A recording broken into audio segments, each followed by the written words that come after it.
Hey guys, welcome back. We have a little setup we're going to look at over here in a little bit about the strategy of buying your males and which ones you should or shouldn't buy. But I wanted to show you a new pair of snakes that I just listed on Morph Market and wanted to remind everybody that my half off sale is still going on through the end of the month. So we've got like 2 weeks left. Everything except for like the 2 adult males that I have available is half off with free shipping. So if you see a black price, take half off. If it's a red price, the price is already reduced. So take a look at that. And I just listed these 2 snakes here. So we have we'll start with the male first since we always start with the one. This is a pastel OD pied het clown, 50% het MJ. Just absolutely beautiful. Pastel and OD just look stunning together in pied. And we have this blade clown het pied, 50% pos het MJ xanthic female. So, this pair will make you clown pieds. Basically, it's kind of sort of weird. They each got 1 copy of each of the genes in the parents. We had OD and Blade from the dad, and we had Pastel from the mom. So we literally hit 50% odds in hitting all those codoms in that pairing. But they can make clown pieds for you. At the very worst, they make double het clown pieds. One or both of them, or none of them, could prove out to be het MJ xanthic, but they're like I think $750 before ship. I think $850 shipped or $700 shipped or something. I don't know, but they're a pretty good deal there for that pair of snakes. So, but I wanted to talk about today was the strategy behind picking out the males that you should be looking to buy for breeding purposes. And I talk all the time about not having a sausage fest, not having too many males, not having males to pair up 1-to-1 or 1-to-2, that if you're buying a male, it should fit across multiple pairings, maybe even multiple projects, because it's so versatile. And I talk about powerhouse males all the time, and I know I've shown you the males that I have from time to time, but I haven't really gone in depth about that. So we hatched those DG clowns a couple weeks ago. I've been posting them everywhere. And I wanted to talk about the strategy which created them. So I went into 2023 not having any DG clown stuff. I picked up Confusion ODYB Leopard Pinstripe Double Het DG Clown from Canova to raise him up to breed. Well, he was a year old this year in February, and he wasn't locking up yet. And I had 4 DG Clown females, 3 of which were close to ready to breed, and a Clown Het DG female that was ready to breed, and he wasn't locking to anything. He was like 800-900 grams, just chose to not lock. I was like, oh man, like this is not good. Like I spent like $30,000 on this whole set of snakes, and he's not breeding to them. So I went to go look for a ready to breed, proven breeder male that would fit into this project. Nothing too expensive, but something that would make me DG clowns, that had a few codoms in it, and could do my project some justice. So I found this male. Well, there's a male and a female here, and I have the female in here for a reason, which I will get to in a little bit. She's deep in shed. She's over here on the left. But this male right here, I found him on Morph Market for $2,500. I think it was from Morph Masters. It was actually a Canova snake originally. He's a red stripe, yellow belly leopard, triple het DG clown pied. And I was like, wow, $2,500. He's ready to go. Do I want to spend that money? Not really. But, I have these females that are ready to breed. Can I really, really just wait? Can I wait until this other male is ready to go? Like, he's not locking now. Do I just keep waiting and hope at some point this year he locks up, or do I get something that can make me snakes right now? He's sort of bitey, so I need to watch myself. As you can see, he gets real tense when you tickle him. And so I found him, and I was like, wow, you know what? Red stripe, huge gene in clowns, yellow belly, big gene in clowns, leopard, probably one of the biggest genes in clowns, and he's a triple het in basically 3 of the most biggest staple projects in the game. All right, time to buy him. Got him here.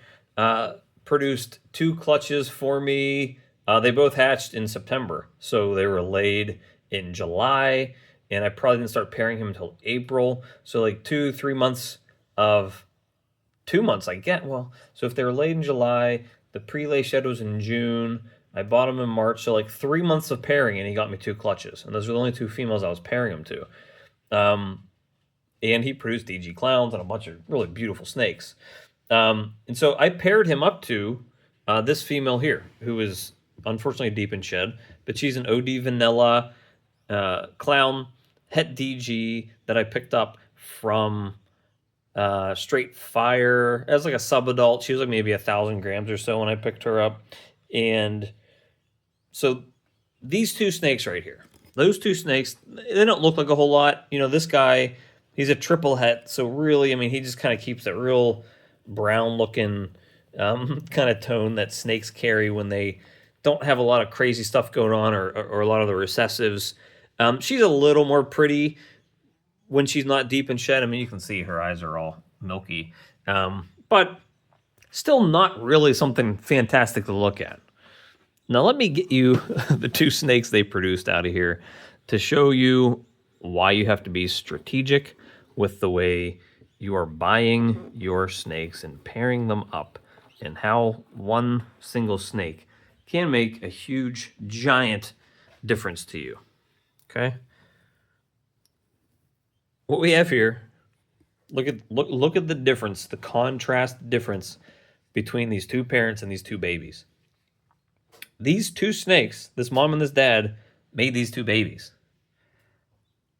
Just soak that in for a minute. And the beautiful thing about Desert Ghost is that it maintains colors and usually can sometimes even make the snakes brighter as they age. So they're not going to brown out like him. They're not going to brown out like her, just being a plain visual clown. These two snakes will look like this for the majority of their lives. Look how incredible those snakes are. I know I keep showing them, and actually the guy on the right actually sold already, and I'm on the fence about the one on the left. He's still for sale, but I really don't know if I want to let him go or not. But the guy on the right did sell, so the one on the left is currently available. And Mommy is like, I don't know what's going on here, but everybody's in my house. Get in there, please. Please stay in there. So, when you have a male, quick, shameful promotion here. I did list this male for sale. I bought him for $2,500 plus shipping. I am selling him for $2,500 shipped. He's not part of the sale, but I'm selling him for exactly what I bought him for, and I'm actually giving free shipping. And I don't care whether you pay with cash or credit card. He is $2,500.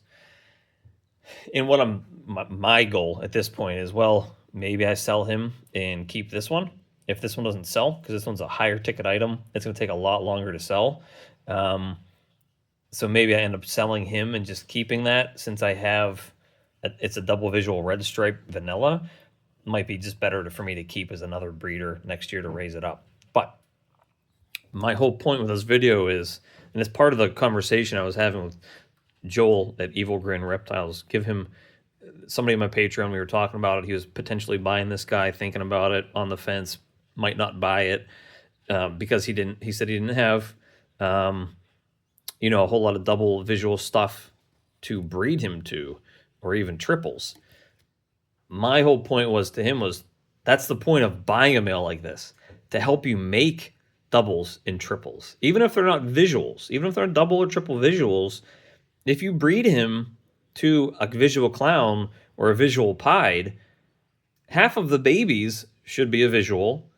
And then you also have a 50% chance of those babies carrying het clown or het DG. And you can test for all those. So you can be making your own snakes that are visual double plus double het with basically a clown, a DG, or a pied. You compare him to any of those three recessives, and he's making you visuals, plus he has red stripe, yellow belly, and leopard. You're making triples, 3 codoms, you have the ability to make visuals, and you have the ability to make double hets with him. With any, whether you have a DG, a clown, or a pied to pair him up to. If you have a clown pied, even better. If you have a DG pied, even better. If you have a DG clown, even better. But I only had this clown het DG female to pair him up to, and I still made this snake in that pairing. It's a home run. I'm not going to sit here and pretend like I didn't hit some crazy odds hitting these 2 males in one clutch. I had, I think, 9 or 10 eggs between 2 DG clown pairings, and I hit 2 DG clowns, which is kind of crazy because the other pairing was a double visual DG clown, and she didn't produce any visual DG clown babies. But these 2 snakes made these 2 babies. And so those are the sorts of home runs that you're looking for. Those are the sorts of pairings that you're looking to try to make. Because while maybe he was a $2,500 snake when I bought him, the female, I think, was maybe only around $2,000 or so. This male alone is worth more than what both those snakes are. That male is worth close to what both of these snakes cost me to buy. Plus, there were 7, 8 other snakes in these clutches that I'm selling.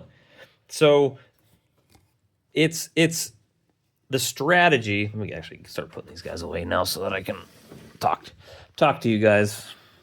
I'm sure the mom wants to get away. She's deep in shed. She's like, man, I had these babies building these eggs inside of me for how many months? I don't need to see them anymore. Put him back. Let me get the other guy because he's the one who likes to run around. Come here, buddy. Oh, come here. I know you're saying hi to mom. There you go. Peace out, bro. Let me get mom put away. And if you're wondering, the reason the cup is in the back is when I shoot these videos, I flip the tubs around so that the water cup isn't in the front of the tub when I'm trying to shoot stuff, and I flip it back around after I'm done. So when you're buying those males, and the reason I've preached powerhouse males for years, if you've been following me especially, is because that's what they can do. If I just would have bought the cheapest snake I could find, if I just would have bought a DG het clown male, it would have given me better odds to make DG clowns, but it wouldn't have made red stripe DG clowns. And I couldn't really pair him up to anything that's pied to make some, visuals of anything, right? So finding something that male can breed to pieds and make visuals, can breed to clowns and make visuals, can breed to DGs and make visuals, can breed to doubles of any of those and make visuals or double visuals. He can make triples. And he carries some extremely important codom genes. So when you're looking for males, that's what you're trying to do. If you can't afford a visual, double visual, triple visual, then you need to look for something that's in your price range but gives you the most bang for your buck. And when you come across a male like that is 3 codoms, 3 hets, ready to go. I mean, it's one of those things where it's like a no-brainer. Like, I just need to get this snake. Like, he is everything I need him to be. Get him in my rack right now. So when I've been preaching about powerhouse males for the last 5 years, that's what I'm talking about. I'm glad that I had the 2 babies here still and both parents to show you what I mean, like what 2 brown ball pythons can do and how they can make 2 snakes that are just stunning. That's how you do it. That's how you make these projects go to the next level instead of you just making something that somebody else is always making.